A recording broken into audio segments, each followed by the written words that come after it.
네, 안녕하세요. 7교시 수업 시작합니다. 폴 마샬의 국화, 천국만이 내 집은 아닙니다. 국화 자연세계를 통해서 우리 다시 한번 생각을 해보겠습니다. 이 저자 폴 마샬은 집에 미국산 코코 스파니엘이라는 종의 개를 기르고 있는데요. 매일 저녁에 이를 닦아준다는 거예요. 그렇지 않으면 이가 썩어서 개가 건강한 이를 가질 수 없다는 거죠. 어, 이 여러분 코코 스파니엘 아세요? 이렇게 생긴 개죠. 굉장히 귀엽죠. 털이 길고 아주 고급스러운 개인데요. 이렇게 개가 인간과 함께, 원래 개는 다 그 회색 늑대의 후손이라고 그래요. 늑대하고 이 회색 늑대하고 개는 유전자적으로도 같다 그래요. 그리고 같이 결혼을 하면은 새끼가 나오죠. 늑대개. 그러니까 이제 유전자적으로 같은 거죠. 자, 그런데 이 개들이 이제 인간과 함께 살면서 반려견이 되면서 이제 홀로 인간과 상관없는 자연이 아니라 이렇게 옛날에는 이를 안 닦아도 야생에서는 다 이를 건강하게 유지할 수 있었는데 지금은 안 그렇다는 거죠. 그래서 이 현실, 인간과 이제 더 이상 자연이 분리되지 않는다는 거죠. 이것은 하나님의 섭리인 동시에 인간의 책임으로 주어져 있다는 것을 다시 한번 깨닫게 해주는데요. 자연은 기독교의 공리가 자연은 하나님의 창조 세계다라는 거죠. 그래서 근본적으로 자연은 하나님의 창조와 섭리의 대상이죠. 그래서 구약의 시편 104편에 보면 창조의 찬가가 나옵니다. 여호와께서 샘을 골짜기에서 솟아나게 하시고 산 사이에 흐르게 하사 각종 들짐승에게 마시게 하시니 들나귀들도 해갈하며 공중의 새들도 그 가에서 깃들이며 나뭇가지 사이에서 지저귀는도다. 하나님께서 돌보신다는 거죠. 자연을 이렇게 새들이 지저귀고 또 이렇게 짐승들이 물을 마시는 이 모든 것이 하나님의 관리 안에 있다는 것을 성경은 얘기하고 있습니다. 동시에 이 자연 동물들은 인간의 책임의 대상인데 제일 먼저 동물을 돌본 사람이 누구예요? 노아죠, 노아. 그는 인간뿐만 아니라 동물을 구원했죠. 창세기 6장에 보면은. 이것은 바로 내용적으로 문화명령을 반복한 거예요. 이걸 노아 언약이라고 하는데요. 창세기 9장에 16절에서 17절 보면 무지개가 구름 사이에 있으리니 내가 보고 나 하나님과 모든 육체를 가진 땅의 모든 생물 사이에 영원한 언약을 기억하리라. 하나님이 노아에게 또 이르시되 내가 나와 땅에 있는 모든 생물 사이에 세운 언약의 증거가 이것이라 하였더라.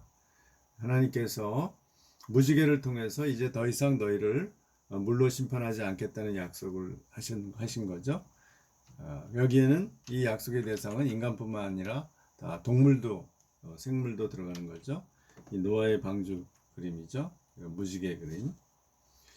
그러나 현실적으로 지금 지구는 위기의 상황을 맞았죠.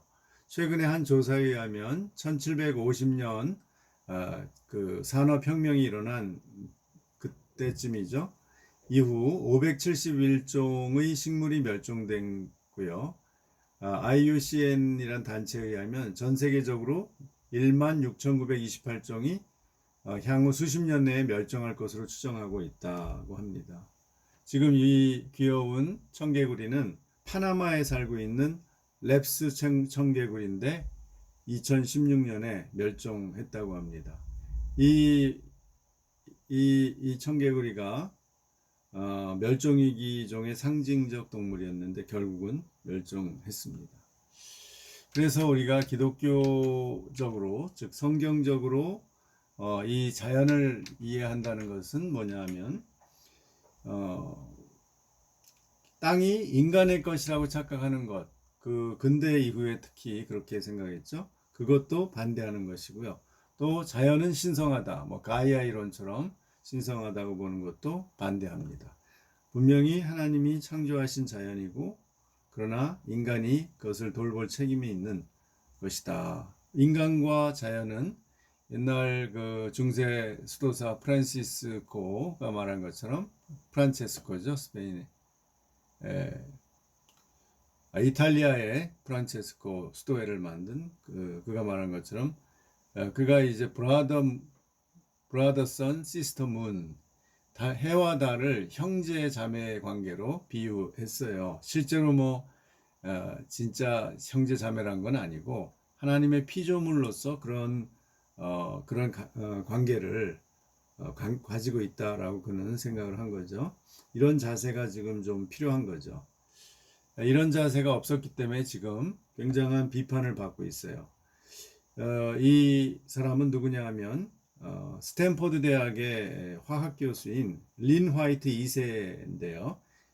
이분이 이제 1907년에 태어나서 1987년에 돌아가셨는데, 이분이 1967년에 하나의 놀라운 논문을 발표했어요. The Historical Roots of Our Ecological Crisis 라는 그 논문을 발표했는데, 거기에서 아주 획기적인 주장을 했어요. 그것이 바로 중세 이후에 오늘날 현대 환경위기의 원인을 기독교가 제공했다는 거예요. 바로 이 문화명령, 생육하고 번성하고 다스리고 정복하라. 이 명령 때문에 기독교인들이 자연을 파괴하고 무분별하게 함부로 관리를 했다. 함부로 정복을 했다. 그래서 기독교가 책임이 있다. 이렇게 주장했어요. 여기 보면은 영어로 보면 We shall continue to have a worsening ecological crisis until we reject the Christian axiom that nature has no reason for existence save to serve man. 그러니까 우리는 이 환경 위기가 더 나빠지는 것을 계속할 수밖에 없어요. 언제까지? 언제까지냐면 우리가 기독교적인 공리를 거부할 때까지 환경 위기는 더 나빠질 거다라는 거예요. 근데 기독교 공리가 뭐냐면 자연은 인간에게 복종을 해야 할 존재,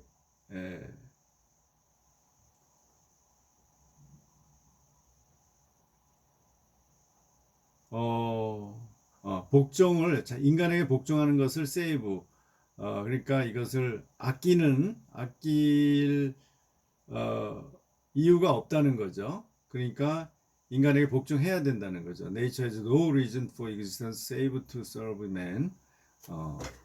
그러니까 인간에게 복종하지 않을 이유가 없다라는 이 기독교적인 문화명령의 공리를 거부하지 않는 한 이 환경위기는 더 나빠질 것이다. 이렇게 주장을 했습니다. 여러분은 어떻게 생각하세요?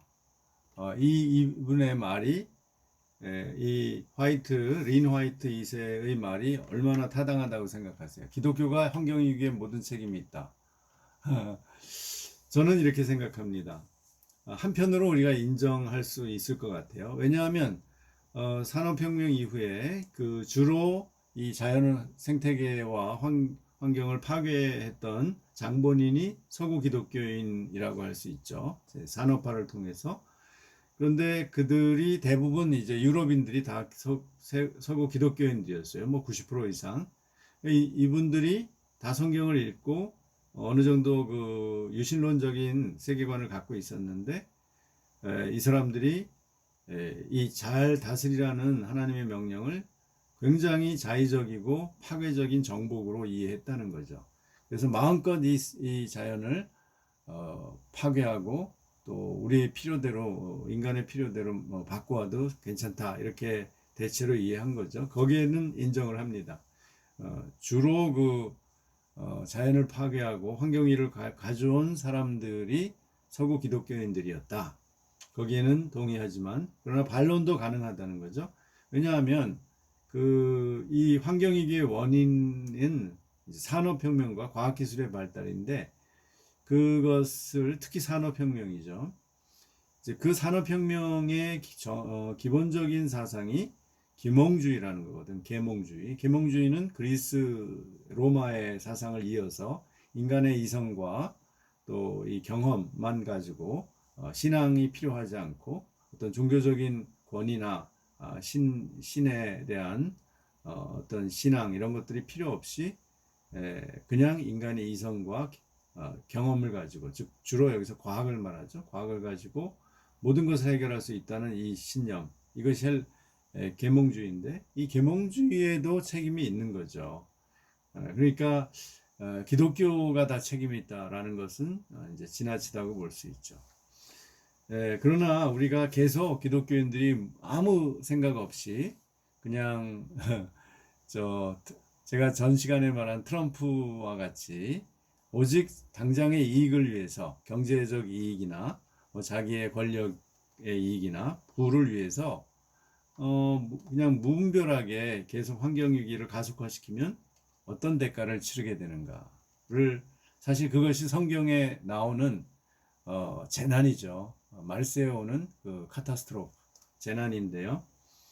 그것을 앞당기는 거죠. 그렇게 될 수가 있다는 겁니다. 그래서 여기에 대해서 우리가 한 사람 좀 고려해야 될 분이 있는데 바로 이분입니다. 이분이 레스터 밀브레스라는 사람이에요. 우리가 요즘 지속 가능한 성장이라는 얘기를 많이 쓰죠. 이 말을 이제 만든 사람이에요. 이 사회학 책 지속 가능한 사회라는 1989년의 책을 통해서 이 개념을 소개를 했는데요. 그 이후로 이것이 유행이 되어서 요즘 웬만한 사람들은 다 지속 가능한 성장, 지속 가능한 경제 이런 것을 얘기를 하죠. 결국은 성장과 보존의 균형을 추구하는 거죠. 그래서 이런 나라들이 왜 똑같은 산업사회인데, 고도 산업사회인데 독일 사람들은 우리나라보다 이 플라스틱을 6분의 1밖에 안 쓰느냐. 이제 그것을 생각해 볼 필요가 있죠. 훨씬 우리보다 인구가 8천만인데 우리는 5천만이고 규모가 큰데도 그들이 배출하는 쓰레기라든지 환경오염이 양이 적다는 거죠. 그것은 노력한 결과라는 거죠. 그리고 오히려 그들이 바로 이런 기독교의 성경적인 자연관, 또 인간과 자연의 관계를 청지기 의식을 더 우리보다 가지고 있다. 물론 이제 독일이 기독교인 비율도 한 60%에 가깝고요. 또 역사도 우리보다 길죠. 기독교의 역사도. 그래서 더 성숙한 면이 분명히 있습니다. 아무리 그 독일의 교회가 이제 막 이렇게 기적 같은 것을 체험을 못하고 한다고 해도 그 어떤 문화와 그런 윤리적인 그 전통 속에서는 훨씬 더 기독교화되어 있죠. 그래서 창세기 2장 15절에 다스려 지키게 하는 이 청지기의 사명이 결국은 스웨덴이나 독일의 모델을 같이 우리가 앞으로 더 나아가야 되지 않을까. 아직은 우리하고 환경이 좀 똑같은 건 아니죠. 우리가 더 앞으로 더 해결해야 할 문제들이 아직도 많이 있습니다. 그리고 이제 독일 같은 경우는 체르노빌 구소련의 체르노빌 그 원자력 발전소 그 폭발 사건 이후로 아예 원자력 발전을 폐지해 버렸어요. 몇 년 동안 막 논의를 하다가. 우리는 당장 지금 원자력 발전을 폐기하기 어려운 상황입니다. 현실적으로. 우리나라의 한 21% 정도가 이제 원자력 발전이고, 지금 우리나라는 42%가 화력 발전이기 때문에 화력 발전을 더 줄일 필요가 있고요.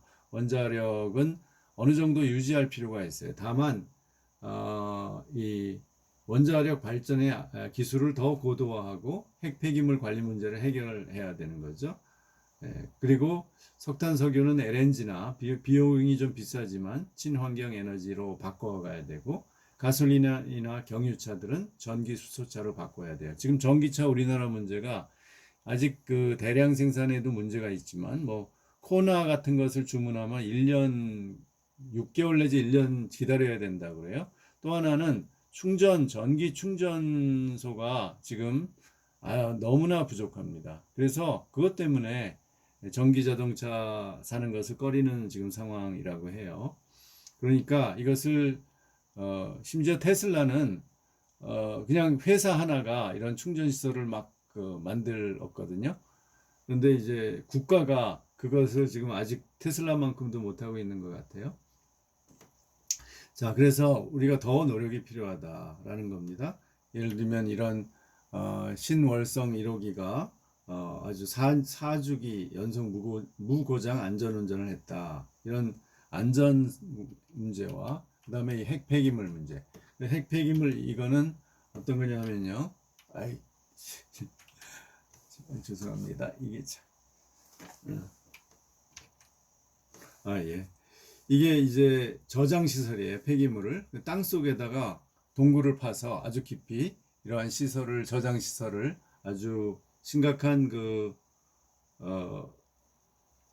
폐기물들 있죠. 저준위가 아니라 고준위 폐기물들을 땅 속에 이런 동굴을 파서 안전하게 거기에 저장하는 그런 시설을 지금 경주에다가 하고 있죠. 근데 한 가지 걱정은 경주가 지진이 한번 났기 때문에 좀 조심스럽죠. 예, 하여간 여러 가지 우리가 해야 할 노력이 많다는 것. 우리가 가만히 앉아서 지금 놀 수 있는 형편이 아니에요. 여러 가지 노력들을 앞으로 우리는 더 해야 됩니다. 여기에 우리 크리스찬들이 좀 앞장섰으면 좋겠어요. 자, 지금 이런 그 잡지 산이라는 잡지가 있죠. 산악인들을 위한 그 잡지에 이렇게 나온 구절이 있습니다. 인류에게 남은 시간 7년, 지금 실천하자. 과학자들은 산업혁명 이전보다 평균 기온 2도가 더 올라가면 인류 파멸이 예상된다고 끊임없이 경고하고 있습니다. 전 세계가 지구온도 1.5도씨의 상승을 막기 위해 분투하고 있으며 월간산도 여기에 동참하고자 합니다. 지금 추세대로라면 2030년까지 2010년 대비 최소 45%의 온실가스를 감축해야 하고 2050년에는 0 배출을 달성해야 지구온도 1.5도의 상승을 막을 수 있습니다. 만약에 이렇게 못 막는다면 어떻게 되죠? 영화 이 투모로우, The Day After Tomorrow라고 있죠. 거기에 기후 온난화로 인해서 결국은 빙하기가 찾아올 수도 있다. 이런 SF 적인 영화도 있죠. 우리 요즘 지금 이 순간에도 이 아마존의 열대림들이 지금 불타고 있죠. 브라질 정부가 대통령부터 아마존에 화재가 없다라고 지금 1년째 타고 있는데 그렇게 주장하다가 요즘 들어서 이렇게 진화의 노력을 하고 있다고 합니다. 그러니까 이거를 공동으로 국제적으로 같이 그런 기금을 내어서 이 아마존 화재를 막는 그런 노력을 해야 될 것 같고요. 만약에 계속 빙하가 녹아서 이렇게 4.37m가 해수면이 상승하면 어떻게 되는가? 여기 우리나라의 이 경기도 해변가, 서울도 여기 이렇게 다 물로 차게 된다는 거죠. 수도권이. 여기 이렇게 여기 인천에서부터 서울 한강을 따라서 그 다음에 경기도 이 해변 평택 뭐 이런 데 다 그 다음에 태안반도도 상당히 부분이 물에 잠기게 된다는 것입니다. 자, 이제 우리 어떻게 해야 될까요? 응답하라 크리스찬. 오늘날 자연과 환경 문제를 교회와 크리스찬이 어떻게 대응해야 할까? 무엇이 하나님의 뜻일까? 여러분 이 쓰레기 더미에 한번 올라가셔서 기도하면서 고민을 해보시기 바랍니다.